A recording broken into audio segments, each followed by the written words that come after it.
बिस्मिल्लाहिर्रहमानिर्रहीम। अस्सलाम वालेकुम। प्रोग्राम इख्तिलाफ राय के साथ मैं हूं इफ्तिखार काज़मी। खान साहब ने इस्टेब्लिशमेंट को इम्तिहान में डाल दिया है या फिर इस्टेब्लिशमेंट ने खुद को इम्तिहान में डाल लिया है। ये वो सवाल है जो इस वक्त इक़्तिदार की गुलाम गर्दिशों में ही नहीं बल्कि ज़ुबान ज़द आम है। ना कोई नोटिफिकेशन हुआ, ना किसी ने चार्ज संभाला है, इंटरव्यू भी हो गए, मुलाकातें भी हो चुकी हैं, लेकिन मंजरनामा अभी तक साफ नहीं हो सका। वज़ीर-ए-आज़म सूरत हाल को बीच मंदार में छोड़कर सऊदी अरब जा चुके हैं, जहां से उनकी वापसी अगले 2 से 3 रोज में होगी। और ये वो अहम मौका है जिसके दौरान 2 अहम ओहदों पर 2 जर्नैलों ने चार्ज लेना और देना है। जबकि मुल्क के अंदरूनी हालात ये हैं कि कालम तहरीके लब्बैक के कारकुनान लाहौर में रात भर जंग के बाद पुलिस के साथ झड़पों, पुरतशद्दुद वाक़यात और बहुत से अफराद के जख्मी और हलाक होने के बाद इस्लामाबाद की तरफ रवाना हो चुके हैं। इस्लाम मार्च को रोकने के लिए जगह जगह शेलिंग और आंसू गैस के गोले फेंके गए। तो जीटी रोड मुकम्मल तौर पर बंद है। पुलिस ने जीटी रोड पर गड़ा खोद दिया है, खंदकें खोदी जा रही है जिनकी गहराई 12-12 फुट रखी गई है। जीटी रोड मुकम्मल तौर पर ट्रैफिक के लिए बंद है, मवासिलाती राब्ते मुनक़ता है, जबकि जहां जहां से जुलूस के शुरुका गुजर रहे हैं वहां पर इंटरनेट सर्विस भी मुअत्तल है। रास्ते बंद है, स्कूल बंद, कारोबार बंद, ट्रांसपोर्ट मुअत्तल, सड़कों पर दरख्त गिराए जा रहे हैं, कंटेनर खड़े किए जा रहे हैं। तो इस्लामाबाद पाकिस्तान का सबसे मजबूत शहर इस्लामाबाद, उसको मुकम्मल तौर पर किला बंद कर दिया गया है। इस्लामाबाद में मुमकिन एहतिजाज से निपटने के लिए भारी कंटेनर रखे गए हैं और शहर के दाखिली और खारजी रास्तों को बंद कर दिया गया है। जबकि वजारत दाखिला ने दीगर सूबों से भारी नफरी मांग ली है। जरा ये कहते हैं कि पंजाब, आजाद कश्मीर और केपीके से पुलिस के 30,000 नफरी जो है वो इस्लामाबाद की हिफाजत के लिए मांगी गई है। जबकि नफरी को अपने साथ दंगा फसाद या लड़ाई झगड़े से निपटने के लिए जो मतलूबा सामान होता है वो भी साथ लाने की हिदायत की गई, जिन्हें प्रोटेक्टर, डंडे और बहुत सारी चीजें होती है। तो पुलिस को ये हिदायत की गई है कि वो सादो सामान के साथ लेस होकर इस्लामाबाद पहुंचे। जरा ये भी कहते हैं कि वफाकी वजारत दाखिला ने इस्लामाबाद के तीनों सेक्रेटरी को मरासले भेज दिए है। इस्लामाबाद मुकम्मल तौर पर जैम है, दफातर बंद है, लोग दफ्तरों को नहीं जा सके, स्कूल कॉलेज वैसे ही बंद है। तो जुड़वा शहरों की सूरत हाल, अभी जुलूस इस्लामाबाद नहीं पहुंचा लेकिन प्रियम्पटिव मेजर ले लिए गए हैं। वहां पे पहले से तैयारियां शुरू कर दी गई हैं। बहुत सी शहर के आसपास कंटेनर लगाकर रास्ते बंद कर दिए गए, तो जिससे शहरियों को शदीद मुश्किलात का सामना है। तो सेंट्रल पंजाब यानी पंजाब के वस्ती इलाकों में मंजरनामा बहुत ज्यादा तकलीफ देह है। कलम तहरीके लब्बैक के लोग सड़कों पर निकले हुए हैं और पूरा पंजाब जो है वो एक होल्ड की कैफियत में चला गया है। ज्यादा पुरानी बात नहीं है, अगर किसी को याद हो तो पहले पीएनए हुआ करती थी, फिर उसके बाद एक और आईजीआई वजूद में लाई गई, फिर एमएमए, वो भी लोगों को याद है। उसके बाद पैट और एडहाक बेस पर 1-2 इत्तेहाद वजूद में आए। अब पैट पाकिस्तान अवामी तहरीक, वो भी 2 हुकूमतों को गिराने में पेश रही है। वो कहा करते थे इनकलाब आने वाला है, फिर उन्होंने कहा कि इनकलाब आ चुका, आधा आ गया, आधा आने वाला है। फिर जब आधा इनकलाब रह गया तो अगली हुकूमत के खिलाफ चल निकले। तो उन्हें भी हुकूमतों की उखाड़ पुचाड़ के लिए बाकायदा इस्तेमाल किया जाता रहा। तो कहने वाले कहते हैं कि अब कालम तहरीके लब्बैक टीएलपी है। तो अल्लाह का फजल रहा तो ये सिलसिला कहीं ना कहीं किसी न किसी शक्ल में चलता रहेगा। तो मैं ना खान साहब के धरने का हामी था, बल्कि किसी भी धरने का मैं तो कभी हामी रहा ही नहीं, ना ही किसी और के धरने की तायद करता हूं। लेकिन लगता यूं कि रियासत भी इस हवाले से शदीद कंफ्यूज है। अभी कुछ ही रोज पहले हुकूमत ने चरागा ना करने पर एक बैंक सील कर दिया था। अब वो आशिकाने रसूल पर जिस तरह के हमले कर रही है, उससे बहुत से लोग सवाल जरूर पूछते हैं कि ये कैसा बयानिया है। कैजुअलिटीज हो रही है। कल लाहौर में 2 लोग इसमें पुलिस एहलकार उनकी डेथ हो गई। कल तक फैजाबाद धरने की लाइव कवरेज भी अगर लोगों को याद हो, जब नवाज शरीफ के खिलाफ फैजाबाद धरना हुआ था तो उस वक्त बहुत से चैनल लाइव कवरेज करते थे और मुजाहिरीन को खाने पहुंचाते थे। तो आज मेन स्ट्रीम मीडिया में सुम्मुन बुकमुन उम्यन, ना कोई खबर ना कोई अता पता।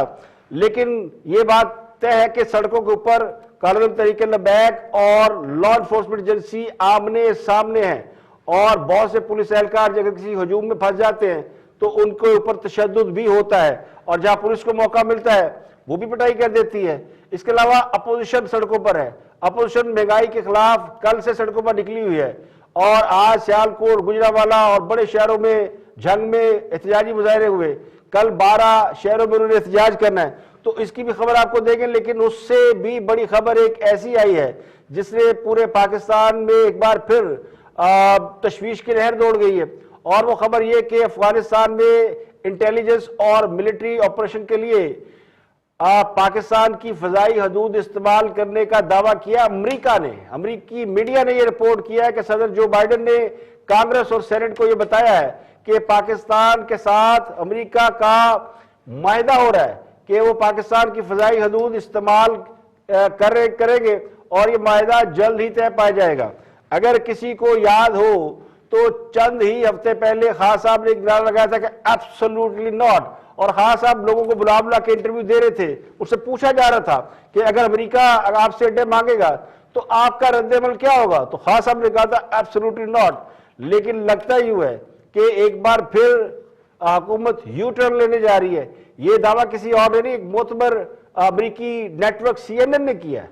CNN ये कहता है कि अफगानिस्तान में फौजी ऑपरेशन से मुतल्लिक अमेरिका पाकिस्तान के साथ बाज़ाब्ता मुआहदे के करीब पहुंच गया है, और पाकिस्तान 2 शराइत पर MOU साइन करने के लिए रजामंद हुआ है। अब वो 2 शराइत क्या है, उसमें कुछ इमदाद शामिल है।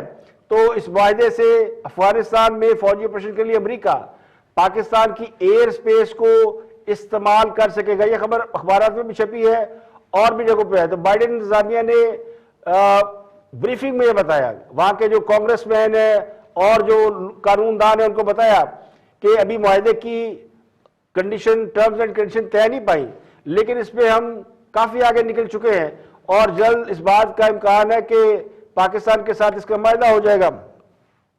तो खान साहब ने कुछ ही हफ्ते पहले एक अमेरिकी चैनल को इंटरव्यू दिया था, बड़ा पॉपुलर हुआ था। खान साहब ने कहा था कि एब्सोल्युटली नॉट।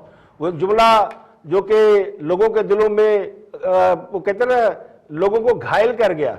वो जुमला खान साहब ने इस सवाल पर कहा था कि क्या पाकिस्तान अमेरिका को फौजी अड्डे देगा या उन्हें अपनी फजाई हदूद इस्तेमाल करने देगा। तो प्राइम मिनिस्टर पाकिस्तान ने कहा क्या था, आपकी याद दहानी के लिए। Here in Pakistan to conduct cross-border counter-terrorism missions against Al-Qaeda, ISIS or the Taliban? Absolutely not. There's no way we're going to Seriously? allow any bases, any sort of action from Pakistani territory into Afghanistan. Absolutely not. तो खान साहब जो के बारे में इसलिए लोग confuse रहते हैं कि खान साहब जो कहते हैं वो करते नहीं, और जो नहीं कहते हैं वो जरूर करते हैं, और फिर जो कहते हैं उस पर यूटर्न भी ले लेते हैं। तो ये पाकिस्तान की रियासत के और पाकिस्तान की रियासत के सरबराह के हवाले से कन्फ्यूजन फैली हुई। तो एक तरफ तो ये सूरत हाल चल रही है कि अमेरिका ये कह रहा है कि पाकिस्तान के साथ मुआहदा हो रहा है, और पाकिस्तानी हुकूमत अमेरिका के बहुत करीब जा रही है। और अगर इसको आप मद्देनजर रखें तो फिर समझ में आ जाता है कि खान साहब अभी तक समरी पे दस्तखत क्यों नहीं कर रहे, खान साहब ने अभी तक वो चेक साइन क्यों नहीं किया, बल्कि वो जो नोटिफिकेशन होना है वो क्यों जारी नहीं हुआ। तो मैंने आपको 2-3 दिन पहले या 4 रोज पहले शायद मैंने कहा था कि खान साहब अमेरिका के साथ अपने तल्लुकात को बेहतर होने के लिए या बेहतर होते देखना चाहते हैं, और उसके लिए वो काम कर रहे हैं जिससे अमेरिका खुश होता है। तो अमेरिका जाहिर है, अमेरिका सिविल वो कहते हैं ना इंसानी हकूक का बड़ा लंबरदार है, मार्शल की कभी हमायत नहीं करता, और ऐसी हुकूमतों को पसंद करता है जो कि सिविल बालादस्ती की हामी होती है, थोड़ा स्टैंड लेती है। तो खान साहब ने तो स्टैंड ले लिया, और वो स्टैंड पे अभी तक मेंटेन है। इसी दौरान अमेरिका का ये बताना कि बैकडोर में कुछ ऐसा चल रहा है कि पाकिस्तान के साथ मामला तय पा रहे हैं। तो अगर आप इन सब चीजों को कनेक्ट करेंगे तो आपको समझ में आ जाएगी कि वो जो ताकत आई है ना, ताकत के इंजेक्शन वो कहां से लग रहे हैं। तो लेकिन दूसरी तरफ भी जाहिर है प्रोफेशनल लोग हैं तो मामला को समझते होंगे, और इसलिए मैंने कहा था कि इस डायर स्टेट से, इस बहरान में से कौन कैसे निकलेगा, ये सबसे अहम सवाल है, क्योंकि हाँ सब तो हाथ चाड़ के चले गए, उन जो करना शेयर नहीं करना। तो एक तरफ मुल्क में लॉ एंड ऑर्डर की सूरत हाल बद से बदतर होती जा रही है, यानी कालदम तहरीक लब्बैक के इस्लामाबाद मार्च और शहर शहर धरनों से निज़ाम जिंदगी मफलूज हो चुका है। तो जुम्मे और हफ्ते की दरमियानी रात भी लाहौर में जो कुछ हुआ उसके बारे में मेन स्ट्रीम मीडिया पर तो ज़्यादा इतलात नहीं है, लेकिन ये इतलात मौजूद है कि बहुत शदीद झड़पें हुई, पथराव हुआ, आंसू गैस, शेलिंग, बहुत कुछ हुआ। इसमें जो बाज रहे वो कहते हैं 2 पुलिस एहलकार और बाज कहते हैं 4 पुलिस एहलकार इसमें शहीद हुए हैं। ये जो पुलिस एहलकारों की शहादत, इस हवाले से मुतज़ाद इतलात ये है कि ये खुद पुलिस की गाड़ियां जब मॉब को देख के निकली, एक टेलीफोन कॉल चल रही है, पता नहीं वो फेक है या दुरुस्त है, लेकिन वो टेलीफोन कॉल वो है जो कि पुलिस आपस में वायरलेस कॉल करती है, उसके मुताबिक पुलिस की गाड़ियों से या भगदड़ मचने से इन पुलिस एहलकारों की जो कैजुअलिटी हुई है। लेकिन दूसरी तरफ भी कैजुअलिटीज हो रही है, उनके बारे में हमारे पास कोई इन्फॉर्मेशन नहीं है, लेकिन बहुत से लोग सुनी सुनाई बातें करते हैं। वो कहते हैं जी बहुत से लोग वहां भी घायल है या उनकी कैजुअलिटी हो गई है, जख्मी है, चल बसे है, तो उधर का नहीं पता। लेकिन पीडीएम के मुकाबले में जो ये वाला मार्च है, ये एहतजाज है, इसके ऊपर वायलेंस बड़ा वाजिया नजर आता है। कालम तहरीक लब्बैक और पुलिस के झड़पे आपस में आमने सामने। अब बहुत से लोग ये कहते हैं कि इसमें कुछ खुफिया एजेंसियां, उनकी भी कोई लड़ाई चल रही है और इस तरह की बातें की जा रही है कि कुछ लोग उन्हें निकालने वाले हैं, कुछ लोग उन्हें रोकने वाले हैं। तो ताकतवरों की इस लड़ाई में कालम तहरीक लब्बैक के लोग जाहिर है उन्होंने जो नारा लगाया उस नारे पे तो कोई दो राय नहीं है, लेकिन इसका जो बैकग्राउंड अगर आप देखें तो फिर आपको याद आएगा नवाज शरीफ दौरे हुकूमत जब ये फैजाबाद में जाके धरना देके बैठ गए थे और इस वक्त उनको फिर पैसे देकर वहां से हटाया गया था। तो अगर ये इनके जो पॉलिटिकल बैकग्राउंड पिछला 2-3 साल को अगर आप देखें तो उसी वजह से अभी अपोजिशन इनके साथ कोई अलायंस नहीं कर रही है। तो ये अलग अपना प्रोटेस्ट कर रहे हैं और अपोजिशन अलग प्रोटेस्ट कर रही है। अपोजिशन का एक इत्तेहाद है पीडीएम, वो महंगाई उसका मोटिव है, उसके हवाले से मुल्क भर में एहतजाज और रैलियां कर रहे हैं। तो ये एक अलग मसला है। अफगानिस्तान में जो सूरत हाल है वो बहुत तेजी से खराब हो रही है, वह धमाके हो रहे हैं, पिछले एक हफ्ते में धमाके हुए, आज भी वहां पे सानहा वजह से बहुत सी कैजुअलिटी हुई है। तो इस सूरत हाल में अमेरिका का ये कहना है कि पाकिस्तान अपनी एयर स्पेस दे रहा है और इसमें पाकिस्तानी हुकूमत इन्वॉल्व है और वो कह रही कि हम एग्री हैं। तो लगता यूं है कि अगर हुकूमत ने ये फैसला कर लिया है तो ये खुदा ना हास्ता पाकिस्तान को दोबारा उसी आग में झोंक सकता है जहां से पिछली हुकूमत ने नवाज शरीफ ने बड़ी मुश्किल से उसको निकाला था। अब मैं नवाज शरीफ को क्रेडिट देता हूं तो बहुत से लोग नाराज होते हैं कि नहीं फौज थी, तो फौज जाहिर है उस वक्त का जो हेड ऑफ स्टेट था, डिसीजन तो उसी के होते हैं। जैसे आज कुछ भी हो तो जिम्मेदारी तो खान साहब की है और पिछली दौर हुकूमत में जो कुछ गुड और बैड जो भी हुआ उसको जिम्मेदार नवाज शरीफ थे। तो अगर कुछ बुरे काम आप कहते हैं कि उस दौर में हुए थे, तो जो अच्छे काम हुए थे उनमें से एक ये था कि जिसमें पाकिस्तान से दहशतगर्दी का कला कमा किया गया था और पाकिस्तान में जो हालात खराब थे, रोज बम धमाका, रोज खुदकुश हमले, इसको जड़ से उखाड़ने में पिछली हुकूमत का बहुत बड़ा हाथ था। और अब अगर दोबारा इस तरह की हमने कोई इस तरह की, क्योंकि हमसे बहुत से लोग वो नाराज हुए इस बात में कि हमने क्यों अमेरिका को फैसिलिटेट किया, तो अब दोबारा अगर फैसिलिटेट करते हैं तो फिर जाहिर है इसके लिए पाकिस्तान को दोबारा उसी ट्रैक पर चलना पड़ेगा जो और ज्यादा खतरनाक है। तो सीएनएन ने दावा कर दिया, लेकिन पाकिस्तान ने इस पर बाकायदा अपना रद्देमल दिया है। ऐसा नहीं कि पाकिस्तान इस पर खामोश है, दफ्तर खारजा इस पर बोला है और उसने कहा कि फौजी और इंटेलिजेंस ऑपरेशन के लिए पाकिस्तानी फजाई हदूद के इस्तेमाल से मुतल्लिक सीएनएन के दावे का दावा दुरुस्त नहीं है। दोनों मुल्कों के माबैन ऐसा कोई मुआहिदा नहीं हुआ, ना इस पर कोई बातचीत हो रही है। तो पाकिस्तान की तरफ से कहा गया है कि अमेरिका का इलाका इस्लाम से दहशतगर्दी के हवाले से पाकिस्तान के साथ तावन एक पुराना कॉन्ट्रैक्ट है और हम दोनों करते रहते हैं, इस हवाले से मुशावरत भी जारी है। तो ये एक तरफ है और दूसरी तरफ जो मसला चल रहा है वो इंटरनल सूरत हाल है। उस इंटरनल सूरत हाल में जनाब डांट डपट हुई है वज़ीर दाखिला की कि आप मैच देखने गए पाकिस्तान में तो हालात खराब हो गए, तो उन्हें वापस बुला लिया गया। शेर रशीद जो है वो अब कल पाकिस्तान और इंडिया का जो बहुत बड़ा मैच होने जा रहा है उसको लाइव नहीं देख सकेंगे, पाकिस्तान में वो टीवी पे बैठ के कहीं देखेंगे, लेकिन चूंकि पाकिस्तान में हालात इस कदर ख़राब है कि उन्हें वापस बुलाया गया है और उनको कहा गया जनाब फ़ौरन इधर आएँ और बैठ के वहाँ पे लाहौर जाए और लाहौर जाके सूरत हाल को संभाले। तो वो वफाकी वज़ीर नूरुल हक कादरी समेत शेर रशीद लाहौर पहुँचे हैं और अब वो सुना ये कि उन्होंने मुज़ाकरात के लिए एक टीम बना दी है जिसमें पीर नूरुल हक कादरी, शेर रशीद और राजा बशारत को शामिल किया गया है। ये मुज़ाकराती टीम कालदम तहरीक लबैक से बात करने की कोशिश कर रही है और कमेटी भी बनाई गई है, मुज़ाकराती कमेटी। उसमें मुफ्ती मोहम्मद वज़ीर अली, अल्लामा गुलाम अब्बास फैज़ी, मुफ्ती मोहम्मद उमैरुल ज़ाहरी शामिल हैं।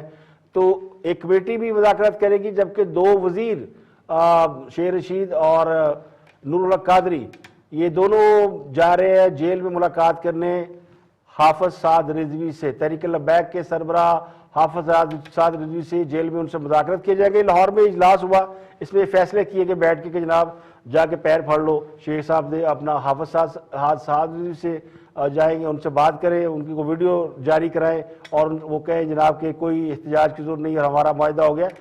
पिछले 2-3 अगर आप देखें इस तरह के लॉन्ग मार्च, इस तरह की जो एक्टिविटी हुई कुछ हफ्ते पहले जिसमें गिरफ्तारी हुई हाफिज साद रिजवी की, उसमें भी बहुत से पुलिस एहलकार जो हैं वो शहीद हुए थे।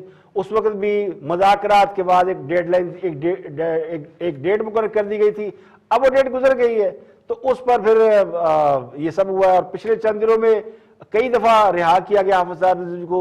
कोर्ट ने भी रिहा कर दिया, लाहौर में भी कर दिया, पंजाब हुकूमत फिर उनके खिलाफ चली गई, नहीं इनको रिहा ना करे। तो कोट लखपत जेल में हाफिज साद रिजवी मौजूद है, तो मुज़ाकराती कमेटी किसी भी वक्त उनसे मुलाकात या करने जा चुकी होगी या जा रही होगी। तो हमारे पास तो इतलात ये है कि वो वहाँ पे मौजूद है। इसके अलावा उलमा को बीच में डाला गया, उनसे टेलीफोनिक राब्ते किए गए हैं कि मामला को मुज़ाकरात के जरिए हल करें। सूरत हाल बड़ी ख़राब हो गई है, हमने तो सोचा नहीं था कि ये सब कुछ हो जाएगा, सोचा तो था होगा, लेकिन अब बेबसी ये है कि करे क्या, क्योंकि अब वो किसी के मानने सुनने कहने सुनने में है ही नहीं है। इससे पहले जिनके कहने सुनने में थे वो अब किसी और के कहने सुनने में नहीं आ रहे, क्योंकि दूसरी तरफ एक और सूरत हाल जो है वो खासी डिस्टर्ब हुई है।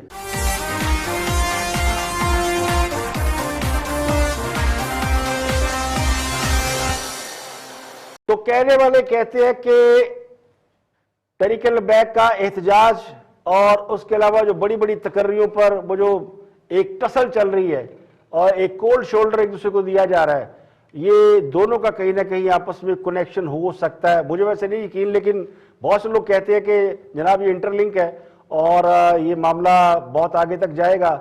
सऊदी अरब खान साहब क्यों गए हैं, पता नहीं, वहाँ से आशीर्वाद लेने गए हैं या उनको इत्मीनान में लेने गए। सऊदी अरब भी पाकिस्तान के बहुत से मामलों में स्टेक होल्डर है और बहुत सी मुशावरत होती है, लेकिन कहते हैं वहाँ को शादी वादी भी है, इसके लिए खास सब गए हैं। तो वल्लाह आलम, लेकिन इन हालात में प्राइम मिनिस्टर का बाहर जाना ये अपनी जगह हनूज एक मुअम्मा बना हुआ है। शायद वो ये चाहते हैं कि वो वक्त गुजर जाए जिस वक्त में उन्हें वो समरी या नोटिफिकेशन जारी करना है, तो फिर उसके बाद देखेंगे। तो ये जो देखने वाला मामला है, इसमें एक कुछ और लोगों ने कहा कि कल रात भी एक बड़ी मुलाकात हुई इस्लामाबाद में, बड़ी गूंज थी कि 2 बड़ों की मुलाकात हुई है और इस मामले को हल करने की बात हुई है कि कर दे हल। तो फिर कोई शायद बात दाएं बाएं हो गई है, कहा कर देंगे, बस कर रहे हैं, अब निकले जाएं, हो जाता है। लेकिन वो जहाज पे बैठे और चले गए, तो वो बैरून मुल्क प्रवास कर गए, सऊदी अरब बैठे हुए हैं, मुलाकातें कर रहे हैं। जबकि पाकिस्तान के अंदर एक तो कालदम तहरीक लबैक सड़कों पर निकली है, फिर पीडीएम निकली हुई है। अब पीडीएम ने मुल्क भर में एहतजाज शुरू किया हुआ है। रावलपिंडी में पेट्रोलियम मसनूआत और होशरुबा महंगाई के खिलाफ पीडीएम सड़कों पर निकल आई, जिसमें ताजरों और शहरियों की बड़ी तादाद ने शिरकत की। मुजाहिरीन ने रोड ब्लॉक कर दिया। तो पिंडी इस वजह से ब्लॉक है कि वह पीडीएम जो है वो फैली हुई है और जो थोड़ा बहुत शहर खुला हुआ था वो इसकी वजह से धर्म बरम हो गया ट्रैफिक का निज़ाम, और लोग जो है वो महंगाई के खिलाफ चीख रहे हैं और महंगाई जो है वो दिन ब दिन बढ़ती जा रही है। अब 14% पे पाकिस्तान के अंदर इन्फ्लेशन रेट हो गया, जो कि एक हफ्ते में कोई 1.5-2% बढ़ा है। तो लोग कहते हैं जनाब अवाम को, अब हुकूमत को अवाम की चीखें सुनाई नहीं दे रही हैं। दूसरी जानब महंगाई के खिलाफ मुस्लिम लीग नून जो है वो शहरों एहतजाज कर रही है। सियालकोट, खानेवाल, गुजरावाला कल है और साहिवाल और मुल्तान में इतवार को है, जबकि खानेवाल और सियालकोट और झंग में आज एहतजाज किया गया है। और बहुत से लोगों को कहा गया कि नून लीग कह रही है पहुंचो और जनाब यहाँ पे एहतजाज करो। सियालकोट में जो मुजाहरा हुआ उसमें ख्वाजा आसफ ने खिताब किया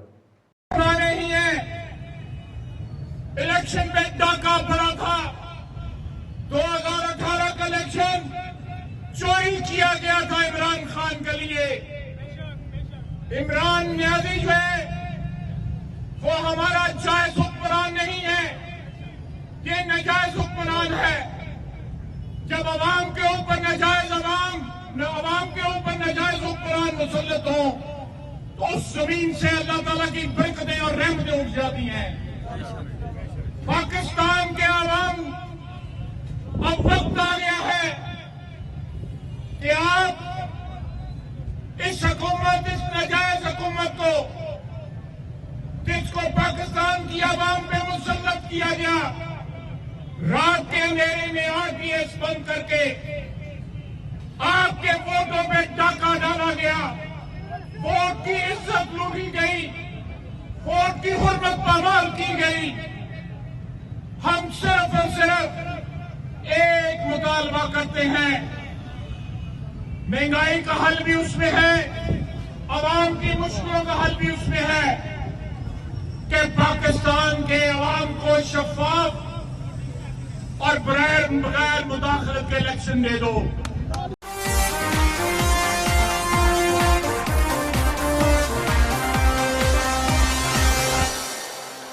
और बिलाखिर 2 साल की कैद के बाद पीपल पार्टी के रहनुमा खुर्शीद शाह आजाद फजाओं में आ गए, उन्हें सेंट्रल जेल से रिहा कर दिया है। तो पीपल पार्टी वाले बड़ा खुश है, बाजे गाजे के साथ उन्हें काफिले के साथ जो है उन्हें लेकर गए उनके घर पे। साबिक अपोजिशन लीडर को सेंट्रल जेल से कागजात जमानत पर दस्तखत करने के लिए पहले एहतसाब अदालत ले जाया गया, जहां अदालत ने सुप्रीम कोर्ट के ऑर्डर की तस्दीक के बाद उनकी रिहाई के अहकाम जारी किए। खुर्शीद शाह पिछले 2 साल से, तकरीबन 25 माह से वो नैब की हिरासत में थे। उन्हें नैब ने 2019 में गिरफ्तार किया था। 2 दिन पहले सुप्रीम कोर्ट ने खुर्शीद शाह की जमानत पर रिहाई के अहकाम जारी किए थे और उनको कहा था 1 करोड़ के मचलके जमा कराए, लेकिन उनकी रिहाई के अहकाम जारी करने के बाद कुछ और प्रॉब्लम क्रिएट हुई तो उनको 2 दिन लगे रिहा होने में। अब उनकी रिहाई का आखिरी फैसला हो गया। अदालत ने वैसे कहा हुआ है कि न्याय अगर चाहे तो उनसे तफ्तीश जारी रख सकती है, लेकिन उन्हें जेल में रखने की जरूरत नहीं। तो ये एक बड़ी डेवलपमेंट हुई है, पीपल पार्टी को बहुत बड़ा रिलीफ मिला है, जिसमें खुर्शीद शाह, जिनके बारे में बड़े यकीन से मैं कह सकता हूं कि कोई पर्सनल एनिमिटी है खान साहब की, पता नहीं क्या है, लेकिन ये लगता है कि खान साहब खासे नाराज हो, कहते हैं सबको छोड़ दो, इनको नहीं छोड़ना। तो पिछले 2 साल से इनको उन्होंने तुल के रखा हुआ। पिछले दौरे हुकूमत में ये अपोजिशन लीडर थे, खान साहब इनके पीछे बैठा करते थे या दाएं बाएं खड़ा हुआ करते थे, तो उस वक्त इन्होंने उनका साथ नहीं दिया। खासकर आपको याद होगा जब खान साहब धरना देकर इस्लामाबाद पार्लियामेंट के सामने बैठे थे और वो कह रहे थे कि अब गए कि तब गए, अंपायर उंगली उठाने वाला, फलां करने वाला, तो पीपल पार्टी पार्लियामेंट के अंदर खड़ी हो गई थी और पीपल पार्टी ने उस वक्त नून लीग को सपोर्ट किया था। खुर्शीद शाह थे, तो खुर्शीद शाह को बैकस्टैब करने पर 2 साल तो उन्होंने भुगत लिए हैं और 2 साल से वो नैब की तहवील में है। अब कई और रिलीफ बीच में मिलता रहा कि हॉस्पिटल में रहे, किधर उधर रहे, लेकिन फिर भी वो अंडर कस्टडी रहे और ये बड़ी तकलीफदेह बात होती है। एक बड़े मजे हुए सियासतदान है, इल्जाम अपनी जगह पे सारे सियासतदानों पर लगते हैं और वो किसी पे प्रूव होते हैं, किस पे नहीं होते। इन पे भी प्रूफ नहीं हुआ। बातें तो जाहिर है सब उस इंफॉर्मेशन की बुनियाद पे करते हैं जब वो इंफॉर्मेशन किसी और अदालत में जाती है, लंदन वगैरह में, तो वहाँ तो क्लियर पता चलता है कि जनाब सब कुछ झूठ है। वहाँ इंटरनेशनल सादक उमीन भी लोग हो जाते हैं। तो यहाँ सिर्फ बयान की हद तक है कि मैं अगर किसी साबिक इक़्तिदार ने किसी को कह दिया कि वो करप्ट है, वो मुलज़म है, तो फिर लोगों को जनाब मन लो जनाब, अदालत में ठीक है जनाब। कोई ये नहीं करता कि उसका कोई फेयर ट्रायल करके कम से कम गरीब अवाम को ये बता दो कि ये बात सच थी या झूठ थी। अब 2 साल बाद खुर्शीद शाह रिहा हुए तो हम क्या समझे, वो बेगुनाह हैं, वो करप्ट नहीं हैं, उन्होंने कोई ऐसा काम नहीं किया, यही समझेंगे ना। अगर वो होते तो फिर उनको सजा होती, उनको हथकड़ियाँ लगी होती, उनको जेल होती, अदालत ने को लंबी सजा सुनाई होती, बताया होता जनाब ये एविडेंस, ये गवाह इनके खिलाफ है। तो वो कहते हैं जनाब निकला कुछ नहीं। एक और खबर चलते चलते, आखिरी खबर शायद जब ये प्रोग्राम ऑनर हो तो आप तक ये पहुंच ही जाए। जाम कमाल वज़ीर आला बलूचिस्तान, पता ही चल रहा है कि उन्होंने इस्तीफा दे दिया है या जेब में रख लिया है। बड़ी तेजी से खबरें इधर गर्दिश, सुबह से ये बात चल रही थी कि उन्होंने इस्तीफा दे दिया, फिर वो अचानक मंजर आम पर नहीं अभी मैंने इस्तीफा नहीं दिया। उसकी वजह यह कि 4 अरकान जो कि लापता थे अपोजिशन के, वो भी मंजर आम पर आ गए हैं। वो इस्लामाबाद में मौजूद हैं और वो इस्लामाबाद से कोयटा गए हैं। वो भी स्पीकर कदूस बजुंजो की रिहाइशगाह पर जो है वो अलायंस हो रहा है। तो अब जो अपोजिशन के अपोजिशन तो खैर उनके यकीन कम है, लेकिन जो बाप के अंदर फूट पड़ी है ना, जो वहां की रूलिंग पार्टी है जिसमें स्पीकर कुद्दूस बज़न जो है खुद जाम कमाल पार्टी के सदर हैं, तो विदन पार्टी ये जो सारी गड़बड़ है उसके हवाले से ये इतलात थी कि वो चूंकि मेजोरिटी हो गई है तहरीक एतमाद के लिए, वैसे 25 को फैसला होना यानी मंडे को होना है, लेकिन चूंकि अब ये बात तकरीबन तय हो गई है कि ये सब ने तय कर लिया, जो 4 मंजर आम पर है वो भी कहते हैं जनाब हम तो अदम एतमाद के हक में है और ज़िला बलूचिस्तान को जाना होगा, तो अब उनके रहने के इम्कानात बहुत कम रह गए हैं। तो इसी वजह से ये खबर थी कि जनाब वो इस्तीफा दे दिया। उन्होंने कहा कि गौरव बलूचिस्तान ने कहा मुझे तो इस्तीफा मिला नहीं, तो जाम कमाल भी आ गया कि नहीं मैंने भी इस्तीफा नहीं दिया, लेकिन वो सादिक संजरानी सेनेट के जो चेयरमैन हैं उनसे, वज़ीर दिफा परवेज़ खट्टक से और बहुत से लोगों से मुलाकातें करते फिर रहे हैं, और शायद अभी उन्हें कुछ उम्मीद है कि वो नाराज अरकान को मना लेंगे, लेकिन नाराज अरकान और अपोजिशन की जानिब से अगर देखें तो वो 40 अरकान हैं, तो 65 तो टोटल मेंबरान हैं सिंध असम्बली के, अपना पंजाब बलूचिस्तान असम्बली के, उनमें से भी 40 आपके खिलाफ है, तो फिर आपका रहना जो है वो बनता नहीं है। 33 लोगों ने तो तहरीक अदम एतमाद के हक में वोट दिया था, तो 25 को इसकी रायशुमारी होनी है, लेकिन उम्मीद ये की जा रही है, जो बड़े तजर्बाकार लोगों कहते हैं जनाब इस्तीफा आया ही समझो, क्योंकि जो असम्बली से जाके जान उनको निकाला गया है, यानी वहां से वो होगा कि बड़े बेआबरू होकर तेरे ऊंचे से हम निकले, तो बेहतर है बाइज़ तरीके से आप रिजाइन करें, गवर्नर को भेजे इस्तीफा, बोले जनाब किसी और को रख ले, क्योंकि नंबर गेम में वो इस वक्त पीछे हैं।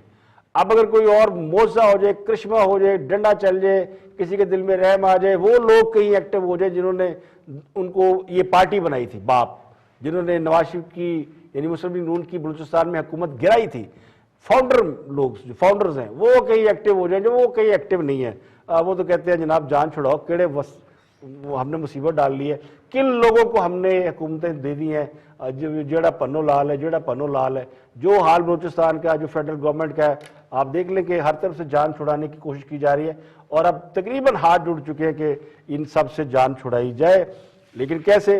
आईनी तौर पर बलूचिस्तान हुकूमत मौजूद है, आईनी तौर पर प्राइम मिनिस्टर मौजूद है, तो रास्ता भी जो कोई होता है ना, तो ये वो रास्ता निकल आएगा। अगले जो हालात बन रहे हैं उससे तो लगता है कि कोई रास्ता है नहीं।